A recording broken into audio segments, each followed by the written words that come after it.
Gosh, I guess I was 18. It was my first real motorcycle trip with my dad, where I was driving, not riding behind him. We were going through the mountains of southern Colorado. At least we were close to there. Because somewhere near the New Mexico border, there was a fog rolling in, and it kept getting worse until we had no other choice but to stop. Here's the thing about mountain fog that's that dense. Your eyes are wide open. You can see your hand in front of your face, but everything past arm's length is just gone.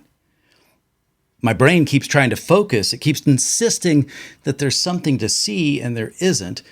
And it's disorienting in a way that darkness isn't. Because I feel like darkness you expect. This you don't. And then to make matters worse was the sounds. Specifically, a train horn. Which sounds like useful information, except it wasn't. We couldn't tell if the train was a quarter mile away or a mile. We couldn't tell which direction it was coming from. The sound just sat there in the fog, sourceless. The only smart move at the moment was to check our footing and make sure we weren't actually standing on any tracks, because it really felt like that could be the situation. And we waited. We were fine, of course. But that experience has stayed with me. Fog doesn't take away the signals. It takes away your ability to use them. Right now, every organization deploying AI is hearing signals constantly. Security teams, data teams, infrastructure teams, compliance functions, AI innovation groups, all circling around the same risk, all using different language, all assuming that someone else is handling the part that they don't recognize. It doesn't matter whether you have 5 people or 5,000. The dynamic is the same. It's not a visibility problem. It's a triangulation problem. And WWT has developed a framework built from real-world, real-field experience to address exactly that. It's called Armor. I'm Rob Boyd, and this is Worldwide Technology Presents Research. Jillian and Istvan recently joined the WWT AI Proving Ground podcast to introduce Armor, the AI readiness model for operational resilience. If you caught that episode, and it is worth your time, you already know what WWT has built here. 7 domains, 90 plus controls, all developed alongside organizations that are living this right now. Today, we're going deeper. Not a recap, more of a continuation, one that actually gets into what it takes to operationalize this. What day 2 looks like when agents are already deployed and the security team is suddenly holding the bag. What to do when the controls you need don't exist yet, and what it means when AI stops being a software problem entirely. The research behind Armor is extensive. All of it can be found at WWT.com. We're going to come back to that at the end. Jillian Anderson-Nix is WWT's AI security strategist and Armor lead, one of the people who developed the framework and is out there stress testing it in the real world every day. Istvan Berko is WWT's global head of AI, cyber, and innovation, as well as co-architect of Armor, someone who's built security and governance frameworks at scale and knows exactly what it takes to make one stick. In the Proving Ground episode, Jillian described Agentic AI as your riskiest employee. And it's a useful frame precisely because, well, it maps to something that security teams already know how to think about. But there's a dimension it doesn't fully capture, and it's the one that makes Agentic AI fundamentally harder to secure than anything that came before it. A risky employee still operates inside a human decision loop. They pause, they get tired, they ask someone before they delete 100 accounts. An agent doesn't have that loop unless you engineer one in. And even then, well, I'll let Istvan explain. I think the one thing about AI that a lot of people see is the potential for new capabilities and new applications that bring non-determinism in and automate workflows and things like that. But a lot of times it's actually about just the multiplier that it brings to all the other functions within IT and security and the business, right? So when you're actually looking at it, both on the offensive and defensive side, it starts accelerating the way that the traditional controls could be used, the traditional attacks were presented. So, your script kiddies are going from being able to deliver things at script kiddie level to now suddenly with the AI capabilities and it's not just Mythos, it's the other language models as well, even open language models, it accelerates their capability. It improves their ability to start looking more like nation state actors, being able to take data from multiple different sources and tie that into attack. But also, that gives the defenders the same capabilities. It's one of those, I feel like you're given superpowers. We're all given them, good people, bad people, whichever. We're all given them at the same time. And now it becomes, okay, how fast can we learn and work it into our environment to either, be better at being defensive or offensive or a bit of both. But it feels like that the scramble is on, and it does feel like it's a completely different beast. Yeah, I think it's also just such an organizational issue as well. These are very ubiquitous and integrated systems. They require a lot of different practices of security. And so when you have all of these systems that you're deploying these tools, you're working on these emerging technologies that are seemingly changing every single day, you need a group of experts that can really speak to each of these different segments that come into play when we're speaking about AI. We need identity experts that specifically understand non-human identity. We need network security experts that can understand exactly what these agents are doing on the network. And so it comes down to an organization level of understanding how are we organizing these teams? How are we bringing them together? Who's making the decisions? Organizational complexity like that triggers a familiar response. Write better rules, define better policies, tell the system what it can and can't do. Reasonable instinct, but not sufficient. Because agents don't just follow instructions, they reason through them. I always call LLM guardrails, they're nearly like polite suggestions to the LLM. They're like, please don't delete my emails, but if you give LLMs enough leeway and enough space without deterministic controls at the tools level that says you cannot delete an email, the LLM may find a situation where it's trying to solve a problem and it's going to ignore that suggestion, right? And that example was, her open door agent went in and essentially wiped over 200 of her emails because she essentially was looking at trying to structure her workday, and it thought, well, it'll be good to get rid of these, then we don't need to process them, right? In her LLM guardrails, there was do not delete any email with my explicit permission. And when she asked it, why'd you do it? It said, well, I shouldn't have deleted it. I didn't ask you, but sorry, essentially, I did it in any case. And we've seen that even at a business level, right? There was a company, and I won't say the name now, but their OpenClaw agent went in and they wanted to do some administrative tasks there, and it essentially deleted their AWS repositories and their EC2 instances and everything within their environment because it was easier than solving the problem. And it felt like that was the better way of, bringing that business outcome to them. The way it evaluated the business outcome, it solved it with significantly less steps because it didn't have to go and reconfigure things. It just deleted it and it was done. Yeah. Yeah, the old, I know how to make more paper clips.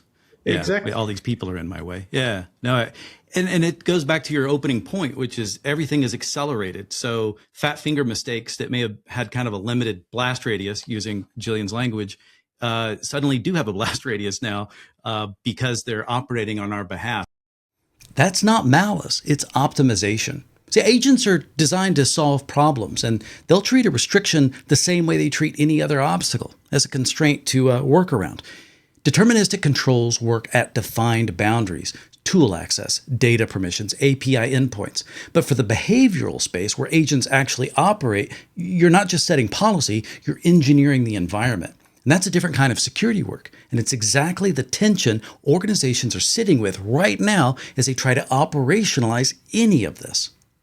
Not being a security-only model and making it operational resilience, I think is a big difference because immediately a lot of the other teams they don't push back. They're like, you want to improve operations, you want to make it resilient, we can get on board with that. That one word, resilience, instead of security, it unlocks a different conversation. The data team shows up, the infrastructure team shows up, the AI innovation group shows up. And instead of one team holding the bag, you can finally start mapping who actually owns what. That mapping process is where Armor gets practical and where most organizations get their first honest look at what they're actually dealing with. Am I understanding correctly? You're running into just some of the things we do, it seems like in so many topics on this show, whether it be, cloud and governance and security, or even just collaboration or other things, is that the silo problem crops up. And then you talked about kind of a lack of ownership, Istvan. You walk away and you go, well, who's got these action items? Who's making sure that we're moving forward collectively? There was a quote in your stuff that said, Armor gives us a common language. And I thought that was really interesting, because if you think about it as a language for communicating across, we talk about the domains within Armor, but the domains within any given organization, that where we're all dealing with something that affects all of us. Yeah, I think that's an excellent way of putting it. And we saw that with A&M. They were a lighthouse customer as we developed Armor, and they were excellent to collaborate with. We were able to build a roadmap that aligned their AI deployment specifically to those 6 domains and said exactly what the key next steps would be, what would be critical before this goes live, right? And so I was speaking with an organization, and specifically their network security group, and they were experiencing exactly that. They were saying, we've got this AI group, they've run full force ahead. They've been deploying agents. And now at this point, the secure operations group is starting to get way more tickets, way more provisioning requests, way more things that we don't necessarily have the scale to handle. And then on our side in the network security group, we're facing the burden of, if anything goes wrong, we've been told that, we need to figure it out, and that it's going to be on us. And this is our responsibility to figure out how to really secure these agents. And so it really comes down to that kind of organizational level of who is exactly making the decisions for each of these tools and for each of these controls, who's capable of making the decision, who's aware of it, who's impacted by these tools. And so that does become where we get that common language, because one of the first things we do when we're speaking to these organizations is kind of almost have like a mediation session where we're figuring out exactly who needs to be in the room. And I have that conversation across different verticals, across different maturity levels, from our most mature clients to even the ones that are just getting started with AI. This is a common area where they just need a way to structure the conversation. So with that organization that had that network security problem, the first thing we did was look at all those different controls that are within Armor. I think we're up to 90 plus at this point of different security topics. And that's super overwhelming. They looked at that and were just like, yeah, this is exactly what we've been dealing with. We've got all these different areas that cover all these different things. How can we speak to this?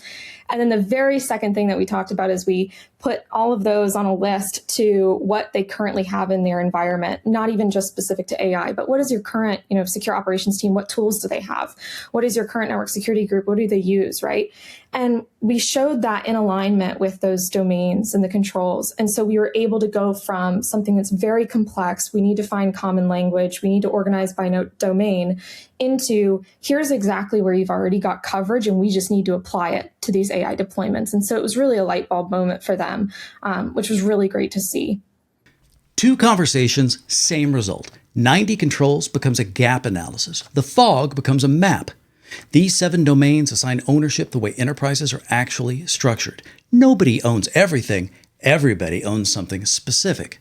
Now, you may see 6 domains referenced in some earlier materials, maybe 7 in others, and that's not an inconsistency. It's evidence. Armor is revised twice a year with ongoing updates in between.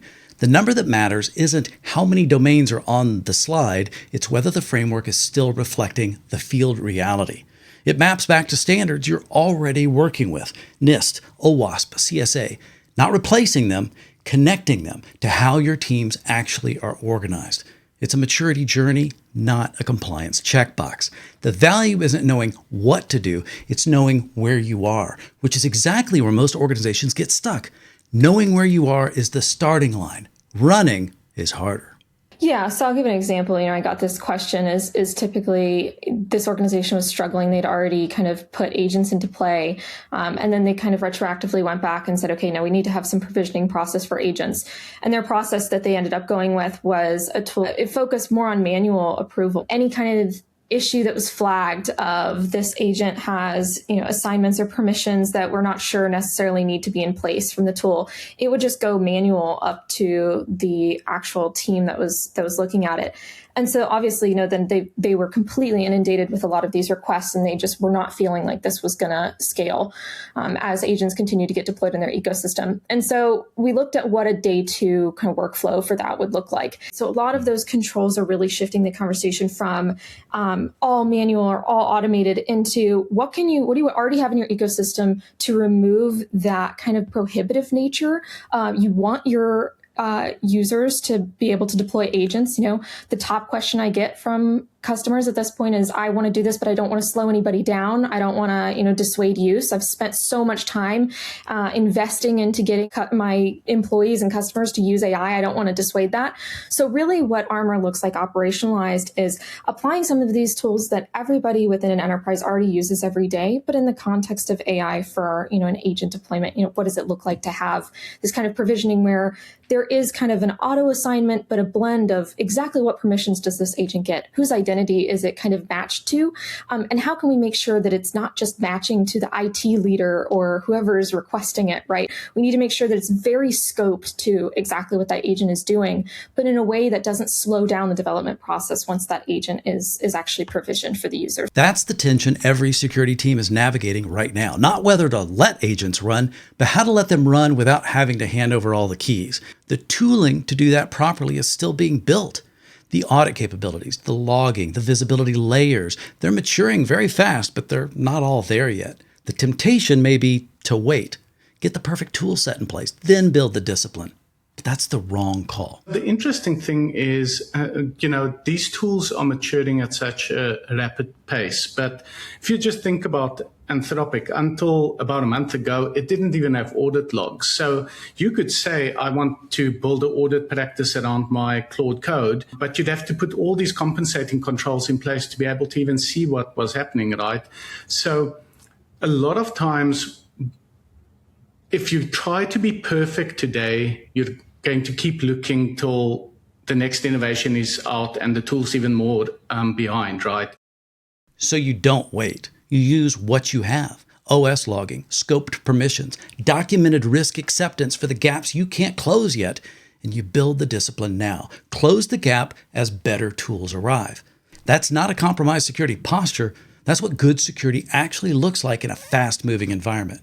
Knowing exactly what you can see, what you can't, and what you've constantly decided to accept. And when leadership wants to move faster than the controls allow, you have something to hand them. Here's what that decision costs, and here's what we need to own it if we do make it. That's not a gap in your program, that's your program working. But the more unsettling class of risk isn't the loud failure, it's the quiet one. The system that keeps running, keeps reporting normal, keeps looking fine, while something has changed beneath the surface that nobody is watching for yet.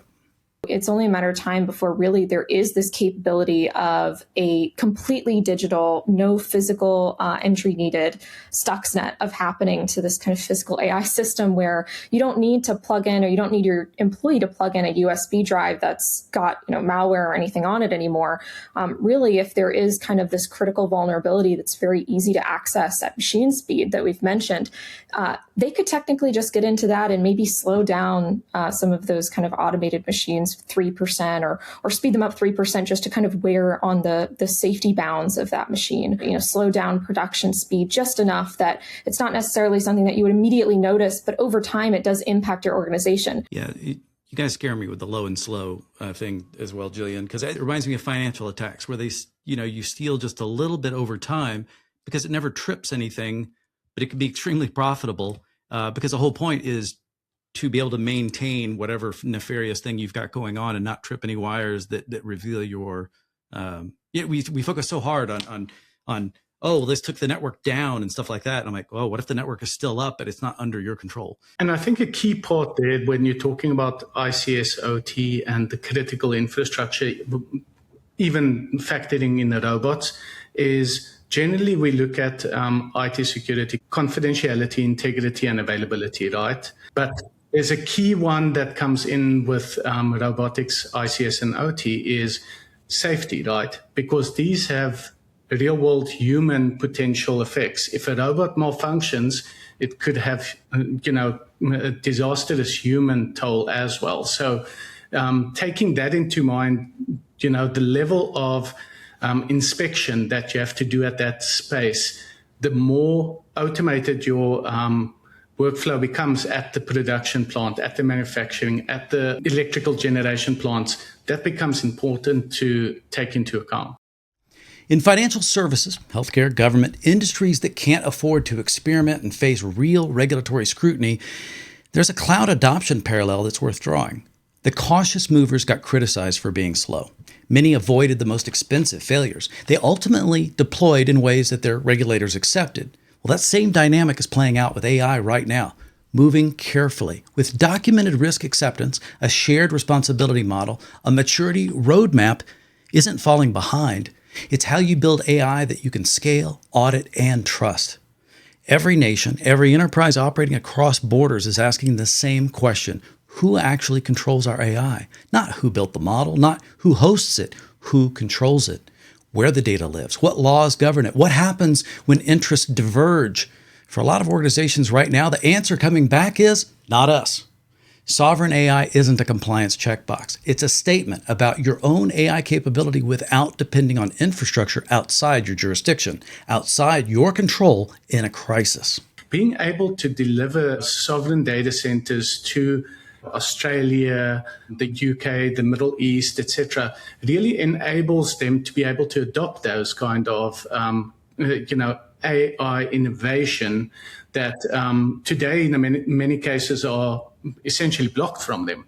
And one of the biggest challenges we see is that they don't always take a security approach to that.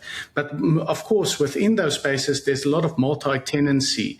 There is those regulations that need to be aligned with. So what we're finding is a lot of customers that's deployed these neocloud and sovereign, training centers and things like that. They're coming back now and actually saying, come and help us out with security. Now we want to optimize it, operationalize it. Let's put all the controls in place that we can actually do that securely for our customers. Well, that last part matters. They built the infrastructure first. Now they need the governance layer, the framework that connects their security posture to their operational reality, that tells every team what they own, how it maps to the standards that they're accountable to, and what maturity looks like from where they're actually standing. That's armor. Whether you're a global enterprise asserting data sovereignty, a U.S. healthcare system navigating HIPAA in an agentic world, or a manufacturer watching robots get smarter every quarter, the domains are the same. The ownership questions are the same. The maturity path, it's the same. Well, back to that fog in southern Colorado. The train horn was real. The risk was real. What we couldn't do was triangulate. Couldn't tell direction. Couldn't tell distance. Couldn't tell who else was hearing it. And that's where most organizations are with AI security right now. Not deaf to the risk. They're hearing it constantly. Just unable to triangulate without a shared map. And here's the thing about getting that map in place. It isn't about slowing down. In fact, don't forget that Proving Ground episode. Brakes were put on cars not only to stop it, it was so that you could actually go fast, right?